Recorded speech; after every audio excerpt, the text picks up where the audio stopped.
Hey, it's Kyle, and it's Saturday, I think April 9th, 2016.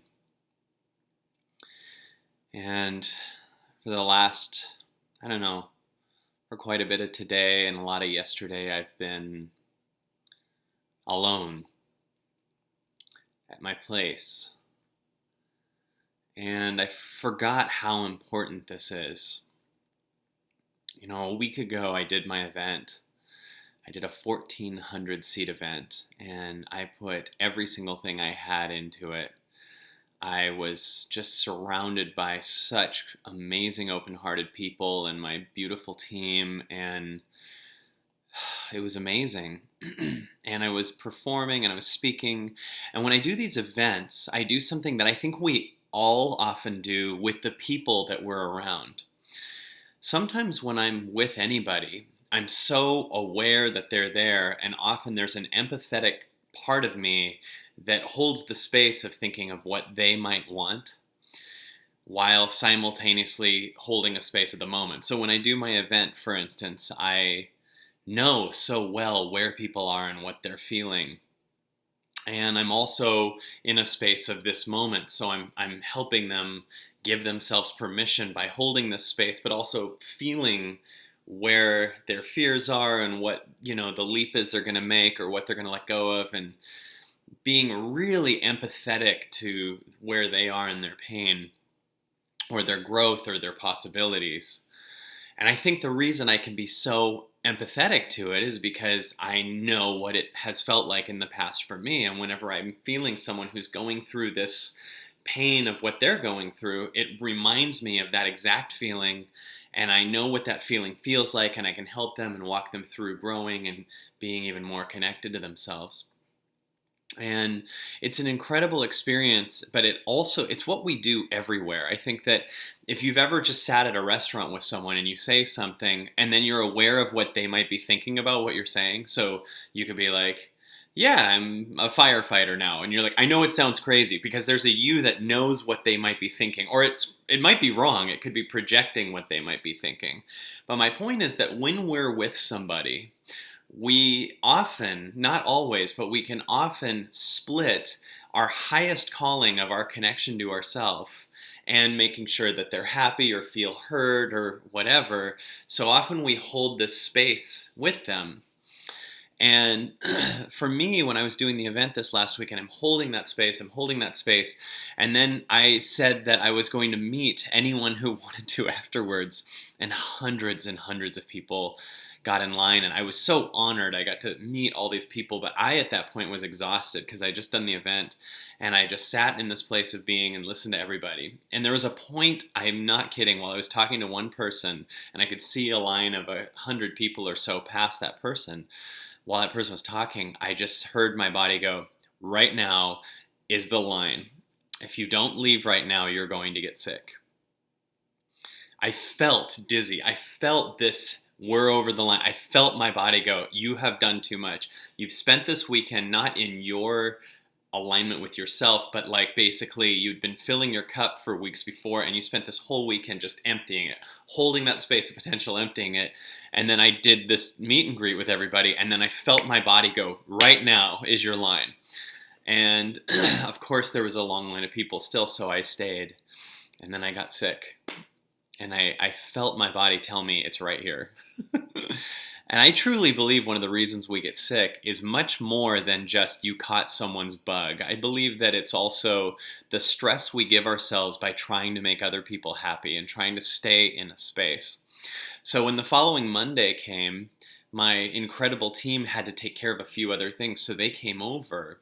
And for 3 days, all of us needed a break, but we were all together, and all of us have that big open heart to make sure the other person's happy. So they left Thursday, and Thursday was like the first time that I got to say hi to myself in a couple weeks. And it's so important because there's so many things that we dream of. When this happens, I'll be happy.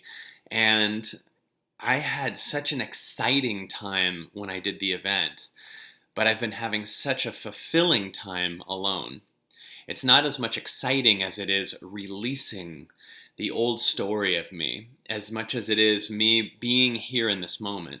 And we're so scared to release the old story of what we were yesterday that every time we just finally get alone with ourselves, our ego goes, no, I need to know that I'm loved. I need to scroll through Facebook all day. I need to whatever I need to do to just prevent myself from letting go of what I thought I was yesterday, because our mind is so convinced that if you let go of what you were doing yesterday, that that's death.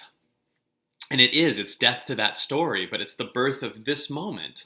It's the birth of what's trying to come through now. And a week ago, I was a different person than I am now, and I am being called to spend today alone. And this calling that's coming through is creating a much higher alignment. Now, what we usually do is we keep holding on to yesterday while meanwhile we're always evolving past what we needed to be yesterday.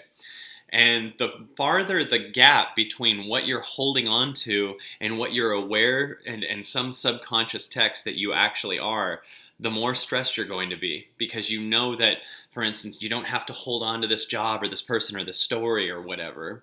So we hold on to this old thing, and there's a new you that's like trying to be seen. It'd be like being in a cocoon, turning into a butterfly while still holding on to all of your caterpillar addictions. So you can't quite become the butterfly, but there's a part of you aware that a butterfly is trying to perform and come through.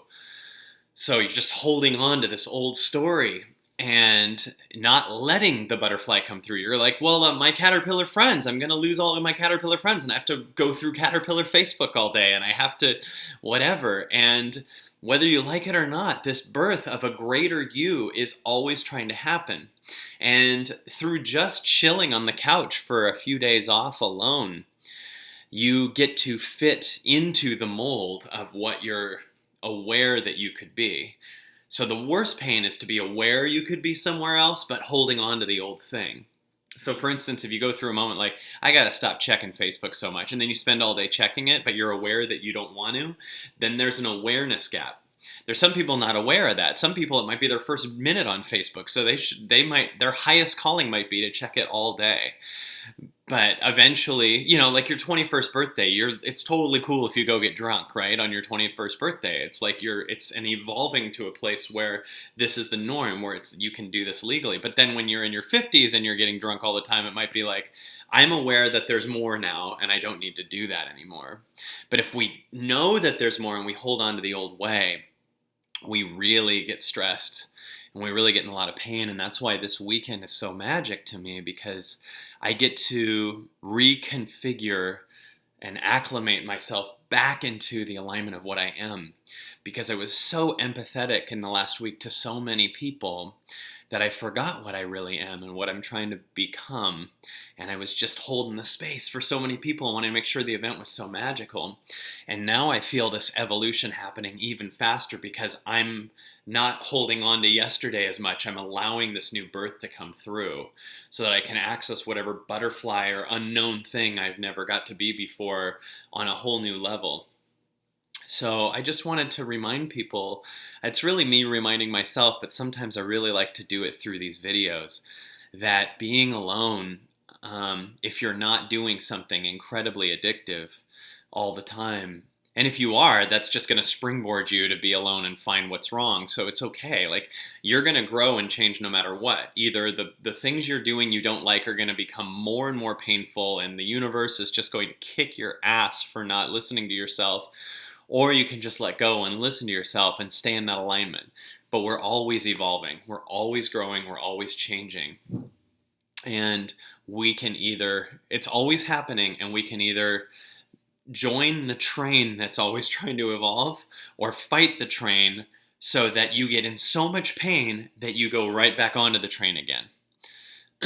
And I think that the world right now, quite a bit of people are on the train, and it's making the train feel more legitimate. We are more aware as a society, and our job is to align with ourselves. Our job is to get on the train. And what's so cool about life is if we don't listen to the train as it's going by, life will be painful really fast so that you'll know to get on the train. and meet your soul and meet your heart and align with other people and give the gift of alignment with yourself to the world, and give other people permission to be in their alignment, and in alignment with nature, and alignment with the moment, and alignment with soul, and out of alignment with addictions, and out of alignment with fear, and out of alignment with, being a giant consumer just as much as possible, just for no reason, because you think that you're in lack.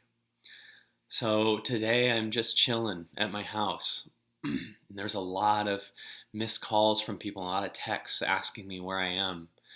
And I think that my highest calling right now is to just do this right now and listen and stay in this zone, in this space, so that I can answer those texts later from such a place of love versus people-pleasing fear and keeping things from falling apart. Sometimes things need to fall apart so that you can find what you really are under it. Because what you really are will never fall apart. You're just love.